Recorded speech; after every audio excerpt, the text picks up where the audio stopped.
In 30 minutes, news, hay reports, cattle sale reports, market updates, and more. Crew, let's ranch it up.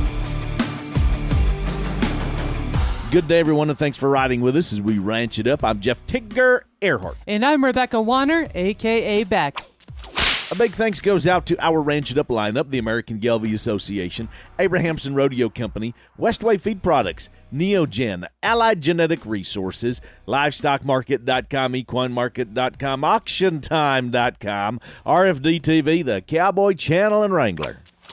Right here on the Ranch It Up radio show, we have your news, markets, and information all wrapped in 30 minutes. Starting with the news. Severe drought conditions are forcing ranchers to sell their cow herds at a pace not seen in a decade. A development that may cut beef prices in the near term, but send them higher next year, analysts say. Cattle ranchers in California, Nevada, Utah, Arizona, New Mexico, Texas, Oklahoma, Kansas, Nebraska, and parts of Colorado have been particularly hard hit by drought-parched grasslands and are culling their herds, selling to ranchers further east or north or to the feedlots. The most recent heat wave affecting 80% of the western region brought the drought to a boiling point, according to the American Farm Bureau Federation. David Anderson, a professor of agricultural economics at Texas A&M, said, "We have not had this kind of movement of cows to market in a decade, since 2011. The mid-year cattle inventory report confirmed that the drought the past 2 years has accelerated liquidation of the beef cattle herd. The July 1st inventory of all cattle and calves was down 2% year over year. The beef cow herd declined 750,000 head from last year, the smallest inventory since 2014. A lot of cattle going to town because of the drought and the lack of resources. So starting out our report, Jordan Cattle Auction in Mason and San Saba, Texas. On the feeder calves, I'm going to call the 5 to 6 weights $1.63 to $1.92. The 6 to 7 weight steers $1.46 to $1.75, and then the 5 to 6 weight heifers, I'm going to call them $1.42 up to $1.48. Now, from their sale last week on the 23rd, receipts, this is from their female sale, by the way, and like I said, a lot of females going to town. Here's some really nice, attractive prices. Receipts totaled just a tick under 1,900 head. A good crowd was on hand with buyers from Oklahoma, Kansas, Nebraska, Iowa, Missouri, Louisiana, Mississippi, Georgia, New Mexico, and all across Texas, along with 780 bidders on the internet. The fleshy young pairs sold mostly $14.25 up to $19.25. The solid mouth young pairs carrying less flesh and smaller frame pairs ranged from $1,000 up to $1,400. The young bred cows and some solid mouth cows that were in good flesh sold from $1,300 up to $17.25, depending upon the kind and, of course, pregnancy. The bred heifers as a whole were in good demand, with the bigger fall, winter, and spring calving heifers ranging from $1,200 up to $18.25, and then the open heifers were in good demand, selling mostly from $750 up to $1,800, depending upon the kind, size, and age. But of course, we're starting to see a lot of those weigh-up cow prices drop because of the excess that's coming to town. Here's more reports for y'all. The Oklahoma National Stockyards calling their weigh-up cows and bulls $10 to $13 lower, of course, because of the very high heat and very dry conditions is worsening across so many different states, is causing a lot of those cows to come to town. Here's the top weigh-up cows last week in Oklahoma City, where we were topping out at just about $1, awful darn close to it just a month or two ago. Highs of only 72, in some cases 69 for those high-yielding cows. On to the way-up bulls, those bulls topping out right around the high-yielding bulls anyway, topping at 95. Still strong demand on those feeder calves. I'm going to call the 6 to 7 weights at $1.79 up to $1.98.5, and then the 7 to 8 weight steers in Oklahoma City at $1.60 up to $1.76. On the heifer side in Oklahoma City, the feeder calves, the 5 to 6 weights at $1.55 to $1.78, and then the 6 to 7 weights, we're going to call them at $1.59.5 up to $1.77. A similar situation over in Woodward Livestock at Woodward, Oklahoma. They called the weigh-up cows and bulls $6 to $10 lower. Also, pressure that they're experiencing on their feeder cattle at having to come to town just a tick sooner. For example, the 6 to 7 weight steers in Woodward Livestock selling from $1.53 to $1.79. And then in comparison, the 5 to 6 weight heifers at $1.38 up to $1.72.5. A different situation when we head up north. This is from Northern Livestock Auction in Billings, Montana, their summertime classic sale. Steers for October delivery, 4.5 to 5 weights at $230 to $242, 5.5 to 6 weights at $212 to $225, and then for some steers November delivery, value-added calves, 5 to 5 1/4 weights, $230 to $237, 5.5 weights at $231. Our first hay reports are starting to roll in. First, we head to southeastern California, where dairy quality alfalfa hay is at $320 a ton. Retail quality alfalfa is at $350 a ton. Thank you to our listeners in California, by the way, for turning those prices into us. Now, Kansas, large squares of alfalfa is going for as high as $250 a ton. Fair and good quality large round bales of alfalfa are up to $185, with instances up to $215.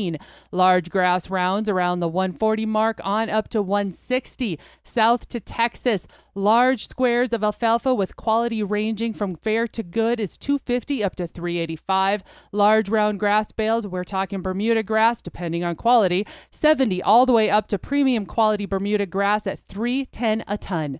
Share with us the hay and feed prices in your area. Send us a text to 707-RANCH-20 or email ranchitupshow@gmail.com. Up next, a preview of the big three and more sales. Stick around. The Ranch It Up Radio Show will be right back. The necessities of life: food, water, shelter. And your favorite radio hosts. This is Jeff Tigger Erhardt. Tigger. And Rebecca Wanner, a.k.a. Bec. Bec. Join us every week right here for the Ranch It Up Radio Show. And the Bend Radio Show. We talk cattle, market, sale barn reports, news, Cooking, lifestyle, outdoors, recreation. and everything in between. And there's a lot in between. Ranch It Up. And the Bend. A couple of buzzwords flying around the industry lately. Regenerative ag. Not new, but maybe new to you. What is regenerative ag? How does it work? Can I use it? Does it make a difference? We answer all that in the weeks to come right here on the Ranch It Up Radio Show. Upcycling and efficiency, powered by liquid feed and protein and mineral tub supplements from Westway Feed Products, all designed to complement your forages. At Westway Feed Products, we create cow herd efficiency one lick at a time. Want to add just a little bit of spice to your event, your customer appreciation supper, your banquet, your meeting? Oh, yeah. Well, bring in us. Bec and I as your keynote speakers, hosts, MCs, a host couple. We'll make them laugh, even cry tears of joy. Call us today. Every week we hear from one of our great partners with updates, info, schedules, reports, and everything in between when it comes to buying and selling livestock and hay online and private treaty. Livestockmarket.com. On Facebook, too. Over the past couple months, we have been promoting how we are going to have the big three on the show, NCBA, RCAF, and USCA. Each gets to visit about their platform and what they see as issues and how to fix them. Everybody gets the same time. Here is a short preview of what we're going to be covering over the next few weeks. First is Bill Bullard with RCAF USA. The second is Jess Peterson with U.S. Cattlemen's. And then finally Don Schiefelbein with NCBA. If we take a snapshot of where we are today in the cattle business, how would you describe that? We are alarmingly close to being completely vertically integrated, where the major meat packers control the entire cattle supply chain to the packer. We are close when we compare that to the poultry industry that is already completely vertically integrated, the hog industry likewise vertically integrated. The cattle industry is getting extremely close right now. Are there some marketing opportunities that we can take advantage from vertical integration? Well, certainly the integrator takes advantage of that. It's very profitable for them. Right. And what they do is they eliminate the number of participants within the supply chain. They consolidate the supply chain and they control it. And they control it through production contracts. And many producers aren't aware of it, but we already have those kinds of contracts where the meat packer is actually owning the animals, owning the feed, and essentially paying the producer to be an employee to feed the animals. We saw the contract in the Easter Day contract between Easter Day Cattle Feeding Company and Tyson. And Easterday was one of the nation's largest cattle feeding operations. And in that contract, Tyson could purchase the cattle, reimburse for the cattle, reimburse for the feed, and essentially pay Easterday for the management and the feeding of the animals. And so we believe that there are many more of those kind of sweetheart contracts out there that are essentially giving to the meat packers the ability to control the supply chain. And of course, as our feedlot industry becomes more and more consolidated, that means there's fewer marketing opportunities for independent cattle producers who are selling feeder calves. And that's how the control is going to be pushed upstream in the supply chain all the way to the cow-calf producer.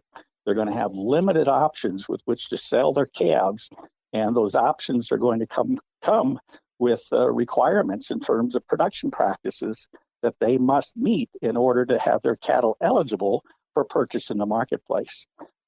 This is dangerous where we're at today and needs to be reversed immediately. Call up your senator. I can tell you, if your senator hears from you now, we're going to push it forward. If you don't make the phone call, there's only one person to blame. When you have that awkward, horrible feeling of going in the bank saying it doesn't look good. Did you make that phone call? When you look at your partner, your spouse, your wife, your daughter, your kids, all the above, did you make the phone call? And I have seen folks say, I don't care what my political stripes are. I don't care what organizations I belong to. I am calling and I am getting involved. It's now or never, folks. But the only thing standing between you all and your future and your destiny is you. You can't blame Congress. You can't blame the Packers. No, but you're, this whole conversation that you started gets us down the road. It's not going to happen overnight. But it starts with, and I think you've laid it out almost perfectly, it starts with, do you trust people? Okay. Do you trust the leadership? And so cattlemen have to decide, and hopefully they're feeling a change that's occurring or increasing trust. Can we trust Don Schiefelbein and the leadership of NCBA? Can we trust the other organizations and their leadership to do what's right for us with no regard for, I want to boost us up while I'm pushing that other entity down? And that's what we failed so miserably in. And if you look at what our industry concentrates its resources around, the biggest distraction our industry does is we pick out these wedge issues. Good example is, should government mandates be involved in marketing? Okay, that's a wedge issue. So it makes half the people really upset the one way and the other half mad the other way. We concentrate all of our energy on these wedge issues that are almost self-destructing in themselves, right? Because you're not going to find a common ground there, because people like myself don't want government in the business, right? Others may want it, but I'm probably not going to come around to waking up one day and saying, you know what? It's probably a good idea for the government to be involved in our market. I'm probably not. Starting next week, crew, is when we're going to have this special coverage from our next three. Now, here's an update from Mark Van Zee and LivestockMarket.com. If you're not using LivestockMarket.com, I encourage you to go there. Look at it as a possibility to help market said cattle. Look at it as a possibility to help fill your orders or what you're looking to buy for said cattle. Here's Mark. Mark Van Zee with LivestockMarket.com. Coming up this Wednesday, August 3rd, we have our fall bred cow online auction. All opening bids at $100 a head with no hidden reserve. All lots will sell to the highest bidder regardless of price. 137 head across 11 lots. Featured lots include 40 Angus Plus and Brangus type cows and pairs from K&B Ag Services in Corsicana, Texas. Mostly black with a few black-white face. 10 of the 40 are pairs with calves currently weighing about 175 pounds. The other 30 are heavy bred cows, 6 to 8 months, bred to registered Hereford and Angus bulls. All the cows are 2 to 5 year olds. They're fat and in good condition. Also from K&B in Corsicana, another set of 40 Angus Plus type cows. These are predominantly black. 20 of them are pairs. 20 of them are heavy bred cows at 7 months. The pairs are heifers up to 5 year olds, and the bred cows are all 3 to 5 year olds. They're running back with purebred Brangus bulls right now. The calves are currently weighing about 225 pounds. These cows are gentle and come to feed. This sale also includes a few working ranch horses. Make sure that you check out Kelpie, a 4-year-old chestnut Mustang mare from 5 Points Horse Training in Goodland, Kansas. She's been used in the feed yard and the pasture doctoring since May. She's also done trail riding in the mountains up in Colorado and Texas. She opens up at just $100, and she'll sell to the highest bidder. Plus, we got 4 lots of really high-quality hay on this auction. 21 tons of large square alfalfa orchard grass mix from Silver Seed and Feed in Delphos, Ohio. This is first cutting hay. It's about 60% alfalfa. It opens up at just $10 a ton and will sell no reserve. I've got 40 bales of large square grass from Brummel Auction Service. These are 3 by 3 by 8. They open at just $10 a bale, no reserve. I've got 40 large round bales of orchard, clover, and Timothy grass mix. These are 5 by 5 rounds, and they have delivery options available for you. They open at just $20 a bale. Last but not least, I've got 100 small square bales of horse quality 2022 second cutting alfalfa clover grass mix. These bales are weighing about 65 pounds. It was all baled dry, been stored inside, never seen a drop of rain, and the seller's going to load you out. This is as pretty as small square bales come. They're opening up at just $3 a bale, and they sell no reserve. See pictures, videos of all these lots and more today on livestockmarket.com and auctiontime.com. That's livestockmarket.com. Thank you, Mark. Up next, we've got Kirk in the numbers and a little bit of a tip of the hat when we come back. Crew, it's super easy to get a hold of the Boss Lady and I, and we want to hear any beef that you may have, or maybe just let us know what's happening out there in cow country. 707-RANCH-20 is the hotline. Leave us a voicemail or fire us a text. 707-RANCH-20. Hey, it's Mark Van Zee with livestockmarket.com. Every week we hear from one of our great partners with updates, info, schedules, reports, and everything in between when it comes to buying and selling livestock and hay online and private treaty. Livestockmarket.com is a centralized online platform of all types of livestock, as well as hay and straw. They brought you Tractor House and Auction Time, livestockmarket.com, on Facebook too. Thanks, guys. Have a great week. This coming from our partners from Neogen. Now, over the next several months, we will be bringing you insect control solutions, money-saving tips, how to establish biosecurity during a time of pinching pennies, all that and lots more from our crew from Neogen. Margins are the tightest that I can remember in diesel. Well, that's the highest I've ever seen. So how do we survive? Where do we make cuts? Where don't we make cuts? I think it has long-term consequences that we have to think about. It's not easy, but we'll be diving into those topics, the tough ones. Lots of you have asked that we cover this one, and we're happy to oblige. Over the next several weeks, we'll be hearing from our big three. That's RCAF USA, the USCA, and NCBA, each getting to share their thoughts of the current cattle environment, good, bad, and ugly.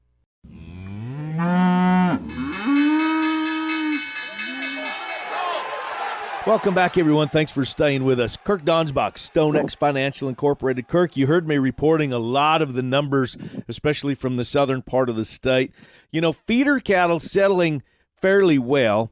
The weigh-up cow market really tanking because of the excessive amount of slaughter cattle that are going across the scales as we speak. So how is this massive drought that, you know, not too long ago, you and I were talking massive drought in the north and things have started to look better. But in the southern part of the country, I mean, this thing is really getting tough. And in the west, it's really getting tough. So how is this drought affecting our markets? Let's just roll right into it and dive right into it. Well, we'll jump right into a practical little tidbit, I guess, a practical application of the futures market. Mm-hmm. Thing to keep in mind, I think everybody is well aware of how tough it is for our friends and neighbors in the South, and it is tough. And coming from a guy that went through at least something like it last year in the North. But the thing to keep in mind, especially when we're talking live futures, is that's a delivered contract. And that doesn't matter if it's the North or the South. So when you take these, what we consider lower live cattle futures, say a 137-ish, you just have to keep in mind that a guy in Texas can deliver that. And so although 137 may be really high in the North, no one really wants to buy that contract in fear of being delivered on, which, as you just explained, the guys in the South may very well want to deliver that animal at 137. So interesting kind of factoid, if you will. It's obviously adding supply to the market, also making the future quite rosy as cattle inventory continues to drop. So now numbers-wise, Kirk, what's it looking like? All right, Tigger, we'll just jump right into it. As of Friday, July 22nd, August feeders closed at a very salty 181.65. That's up 505 on the week, with the CME feeder index at 171.01, down $1.61. So some alarm bells should be going off in your head there. We got a exploding feeder futures board closing the week right before all the reports, with the CME feeder index, the average cash price, which again would tie back into that drought in the south you're talking about, going down. The two combined leaves our basis at a negative $10.54. That's another red flag going there. That's a very wide basis for an August futures contract that's just a week away from its expiring month. We did have two big reports come out Friday after the market. Cattle on feed came out at 100.4. Placement was a little bit bearish at 97.6 with expectations of 94. If you kind of dig into the details of that report, basically all weights were down except for the real lightweights, the sub 6 and the 600 and 700 pound classes. And ironically, again, tying back into what you're talking about, all 15,000 head increase of those placements came out of Texas on the light ones. And then Texas and Nebraska showed the increased light placements of the next weight group. On the cattle inventory, we had a little bit of surprise.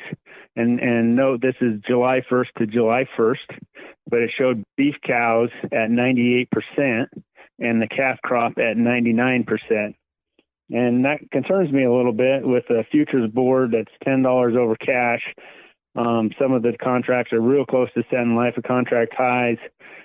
And it just acted like it was expecting more bullish report than that. So to get a 98% is a little bit disappointing. Jumping to live cattle, August live closed the week at 137.15, up 220.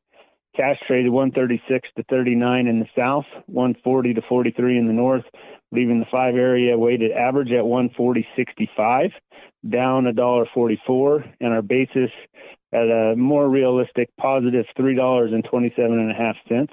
Weekly slaughter was solid at 665,000 head, up 10,000 over last year, and choice boxes printed 267.12, down $1.79. Kind of the good news in the feeder market was December corn closed the week at 564.5, down 40.5 cents on the week. I would warn your listeners to take note of there is quite a bit of support on the corn chart, December corn chart, around 540 to 560. And I think, again, we need to have that discussion of what may be considered an attractive price right now is relative based on what our costs of production are. You know, when we say there's bell ringers and there's wing dingers, that is, again, in relation to what did it take to produce that bell ringer and wing dinger. I think that's 100% accurate, Tigger. You know, we've all heard our dad or the neighbors talk about the 80s, and they always talk about interest rates and how expensive hay was and et cetera, et cetera. Mm-hmm. And I think we just kind of assumed that prices were weak. The reality is, if you look back at a chart, futures prices anyway through the 70s and 80s were actually in an upward trend, so fairly bullish prices. It's just it cost so much more to produce that pound that it was not profitable. And I think we mentioned this last time we talked. I'm very bullish prices, not so much profitability as this inflation carries on. So before I say fairly well, I want to jump right back to that beef cow inventory that you just kind of brushed on a little bit. I know that it's the smallest since 2015. Does that create opportunity? And again, our hearts go out to those producers that are forced to liquidate. You and I have been there, and we talked a lot about it. But does that create opportunity, or maybe opportunity is the right word to say? What does that create going forward when this is, it's the lowest it's been in almost 10 years? Other side of that, as soon as the cow kill slows down, as soon as heifer retention starts to pick up as guys start to rebuild from this liquidation. That's all taking animals out of the food chain, if you will, and that's very supportive to prices as you decrease supply, obviously. The kicker is, it's not going to happen up in the north this year anyway. The hay is quite short. Grass is way better than it was, and definitely my sympathy goes out to our friends in the South. Mm-hmm. But the rains were just too late for the hay.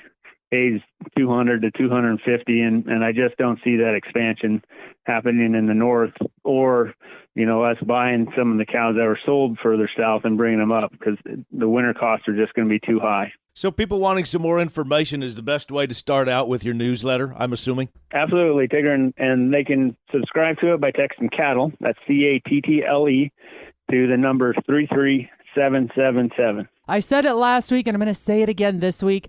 Thoughts and prayers to all of those producers who are fighting drought and wildfire and then being forced to liquidate herds, sometimes in record numbers. Again, as a reminder, please be sending us your hay reports. We're going to fire up our own hay reports, so we want to see those feed prices in your area. Send them our direction. And now that's going to wrap it up for today. A big thanks from our crew to yours. Mark Vanzi with LivestockMarket.com, Kirk Donsbach, StoneX Financial Incorporated, and of course to you, the Boss Lady. A big thank you to our partners of the American Gelbvieh Association, Abrahamson Rodeo Company, Westway Feed Products, Neogen, Allied Genetic Resources, LivestockMarket.com, EquineMarket.com, AuctionTime.com, RFD TV, The Cowboy Channel, and Wrangler. And crew, so glad y'all came with us one more time as we ranch it up. Be sure to follow and like us on Facebook at Ranch It Up Show. Our email, ranchitupshow@gmail.com. Call and text us 24/7 at 707-RANCH20. Spread the good word and join us again next week where it's always Tigger approved. Stay ranchy and ranch it up.